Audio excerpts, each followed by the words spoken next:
All great music is a blend, a mixture of roots and right now. Here in Memphis, rhythm and blues met rebellion. A boom, boom, boom, boom. And rock and roll was born. How, how. Hey, hey. And you can find it here on the hardwood, in the moves and magic of teams making their way in March. As for Cincy, they survived the scare with the same tune they've been playing all year. The Huskies got themselves a great frontman, but his backup band helped them keep their beat. From Memphis, Tennessee, the birthplace of rock and roll. A boom, boom, boom, boom. The American Championship. Hey, hey. He could be a one-man wrecking crew. 18.6 rebounds, 5 assists for the senior. Surprised he's not attacking Rubos. They made a little exchange on the perimeter. Boatwright finds an open man. Daniels wants the baseline. Spinning on Jackson. Got it. A pretty move. Watched it. So now the Huskies on the attack. 25-7 now. Napier with a little follow away and all net. That's a two. Giffey trying to get it in, taking a long time. Finally does, but he threw it into an open space and he turns it over. Here's Jackson, strong up. And the point of emphasis to say any shooter who does that is not going to go to the free throw line for that kind of play. Boatwright with a jumper, knocks that down. He's swarming now, all over Boatwright, but he breaks it to Samuel. Here's Daniels, got it, a three-pointer. I think he could really be a difference maker. He's so physically strong, but he combines that with very good speed. Given the first 2 meetings of the year between UConn and Cincinnati, do not expect this to be a high-scoring affair. That's exactly right. 6 points and 5 points for the margin. Daniels again. Those awards given out here in Memphis this week. Brima finds Giffey for 2 as he slid in. Selfish teams. No question. Points in the paint, big advantage for the Bearcats. Napier with a hard drive, he was denied. Calhoun with a pass out to Giffey, and he rattles in that 3. Can make baskets and easy ones. So Niels Giffey gets himself started by making an outstanding cut to the basket. All of a sudden you see that thing go through the net. I feel really good tonight, Dave. Let me shoot this jumper because this is what I do. And that forces a timeout. So far a very quiet start for Sean Kilpatrick. Just 2 points for the league's top scorer. It's usually about when you say that he rips off about 14. That's true. Whistle here with 8:23 left in the half. UConn against Cincinnati, and Kilpatrick in particular, their staff, they will do a lot of different things because Cincy will come with some ball screens, some floppy action. They'll jump out at him. They'll switch. They will do everything in their power to limit this guy. Well, they're looking on a monitor here to see if they can pick up an elbow. Take a look. Shabazz Napier with the ball. Pretty good sell by Cincinnati. Yeah, Brima tangling up with Gwynn. Is this becoming somewhat rampant? Now, that was not a flop. Not forthcoming. Giffey in for Daniels.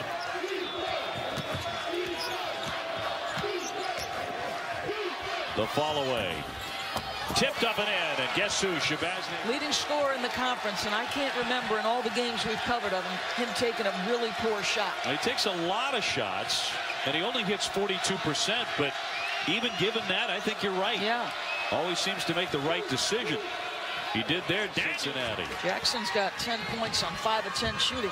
Napier spins it up there. He's got all that. Jackson rolling Kilpatrick. He converts. And now it's Cincinnati with all the momentum. 9 for Sean Kilpatrick. This is their biggest lead.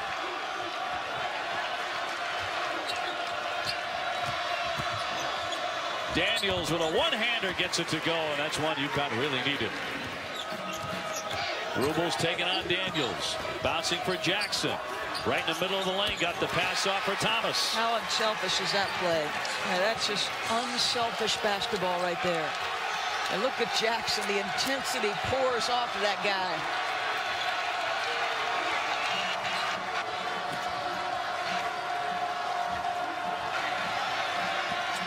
Napier.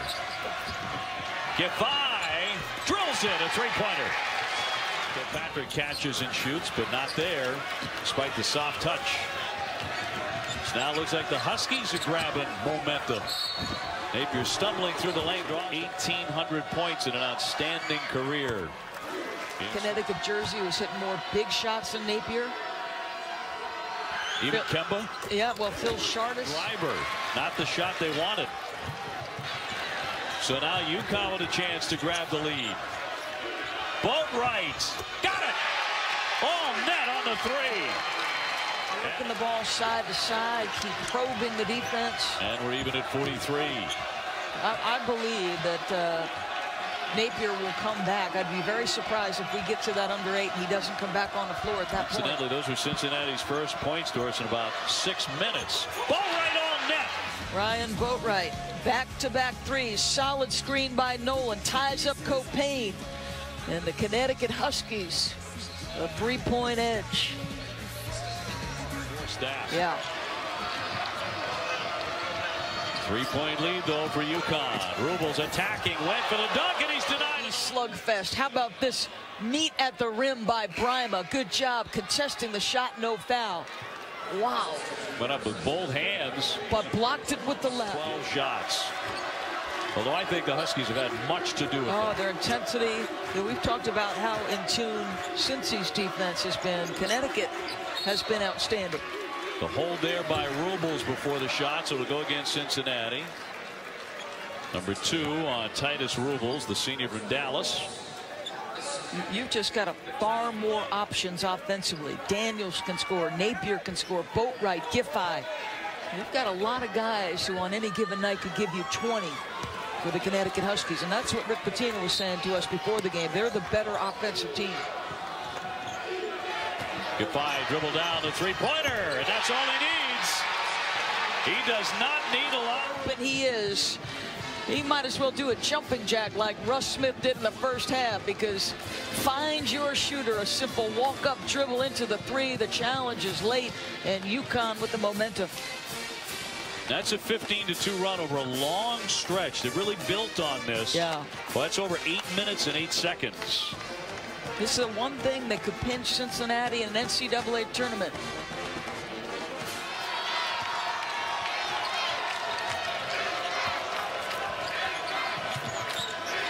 Cincinnati is yet to hit a 3 in the second half. UConn has made 4. Good switch out by Daniels. Giffey couldn't get over the screen. Daniels makes a good switch out. Again, the shot clock down to 7. Jackson, shot clock at 2. Does he see it? It's at his back. He'll never get it off. He never looked at it, and nobody ever told him. Nope, exactly right. A failure to recognize Mick is letting Thomas. Possession to get very, very dangerously low on that shot clock. Yeah, and they have been willing to guard the full 35. That goes back to that Texas trip.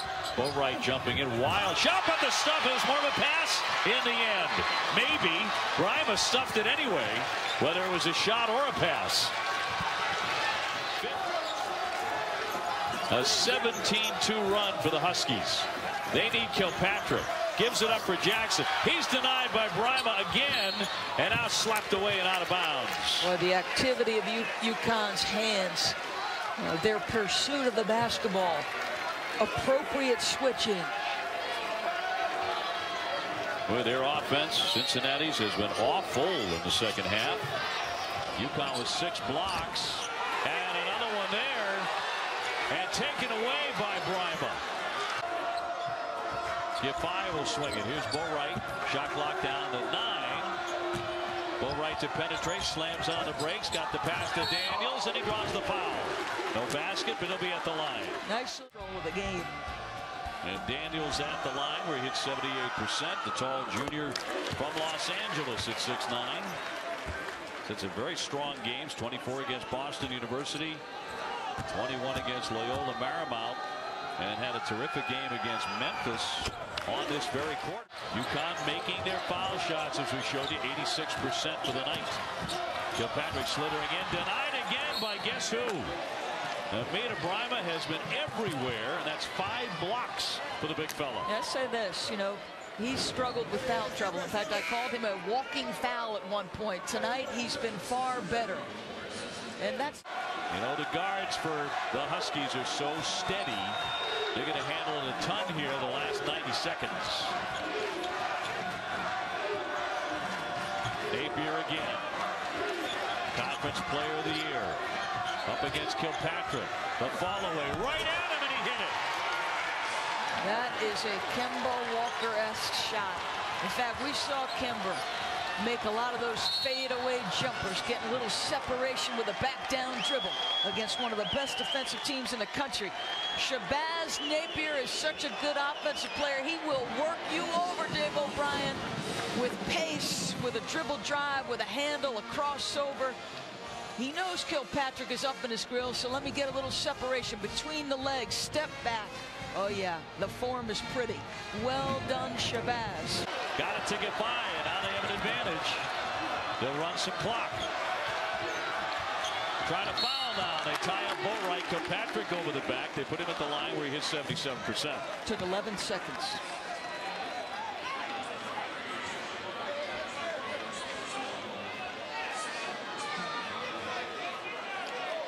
So the 7th team foul makes it a 1-and-1 opportunity for Boatwright with 30.6 seconds left. Kevin Ollie telling Boatwright back away from the line until they're ready to give you the basketball, and he's also going to send Brima back and Giffey back off of the lane line. Jermaine Sanders in for Mick Cronin. 1-and-1 here for Ryan Boatwright, the junior from Aurora, Illinois.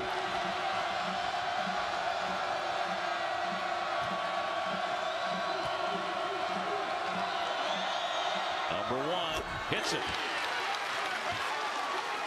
A 3-point Husky lead. The winner gets Louisville on Saturday night here in Memphis for the championship of the American Conference.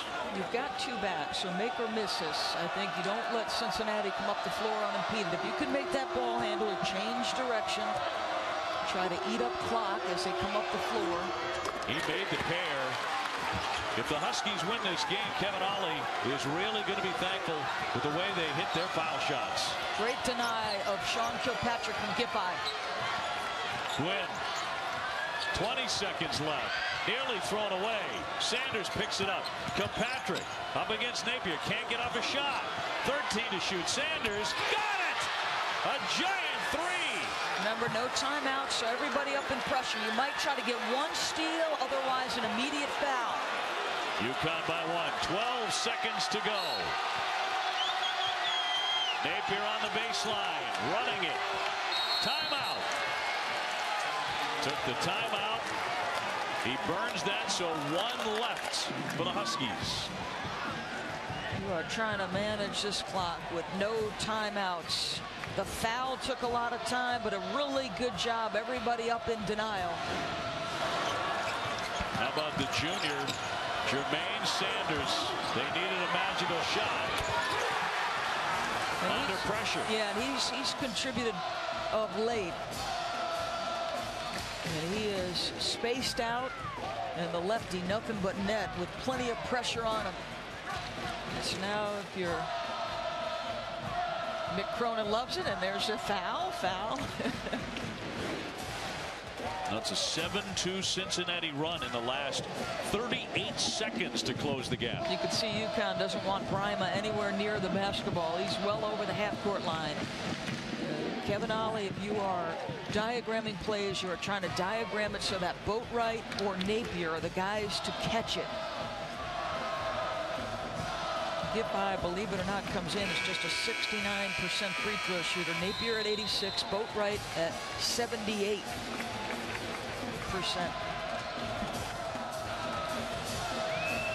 So there's your reset. And if you're Mick, you know, you are anticipating a foul and 2 made free throws. So in that huddle, he's talking about both ends of the floor, but in particular off the make or a miss, he's diagramming plays for when they get the ball back. Well, it's been some semifinal In the brand new American Conference, winner to take on Louisville for the championship Saturday night on ESPN. This is how you build a conference with these kinds of games. Napier will try and get an inbound. He's forced to call timeout on the previous one.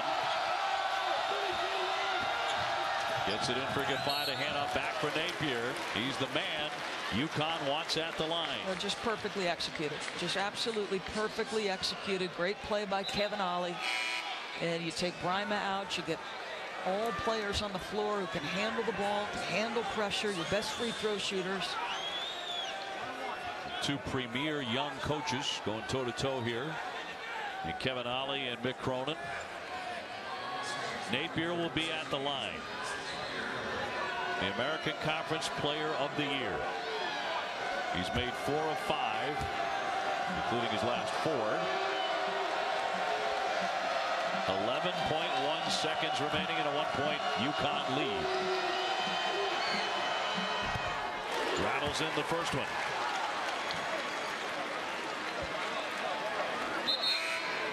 And as Doris has pointed out a couple of times, Cincinnati has no timeouts remaining.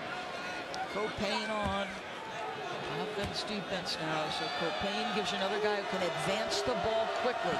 Anticipate that UConn would once again deny Kilpatrick a chance to catch the inbound. He missed the second. 10 seconds left. 2-point lead for UConn. Kilpatrick with the ball. 5 seconds left on the drive into the lane. He lays it up. No! The tip won't go. And the game is over. It is over. And UConn has held on to win it. And they're into the final. 58-56. It hung so tantalizingly on the rim. Kilpatrick's shot would not fall. And neither did UConn. They are on to the championship game on Saturday. Boy, just a tough move to the rim by Sean Kilpatrick. Makes the right play. Obviously a bit of disappointment, devastation by the Cincinnati Bearcats. Well, it's exactly the man they wanted shooting. No question about it. Top scorer in the conference. Here's that final shot attempt. And their best playmaker. The jump stop tries to get the defense off their feet. The tip won't go. He got it off in time to give his teammates a chance at the second look. And you're right, how close this thing came. It hung on the rim. Wow. And the tip, big scrap for that. Sanders couldn't get it to go. Kilpatrick leaning in. And on that rim, it felt like forever, I'm sure, for Cincinnati fans, but rolled away. Really good challenge by Daniels without fouling. And Mick, so close. UConn with great defense. Cincinnati missed 17 of their last 22.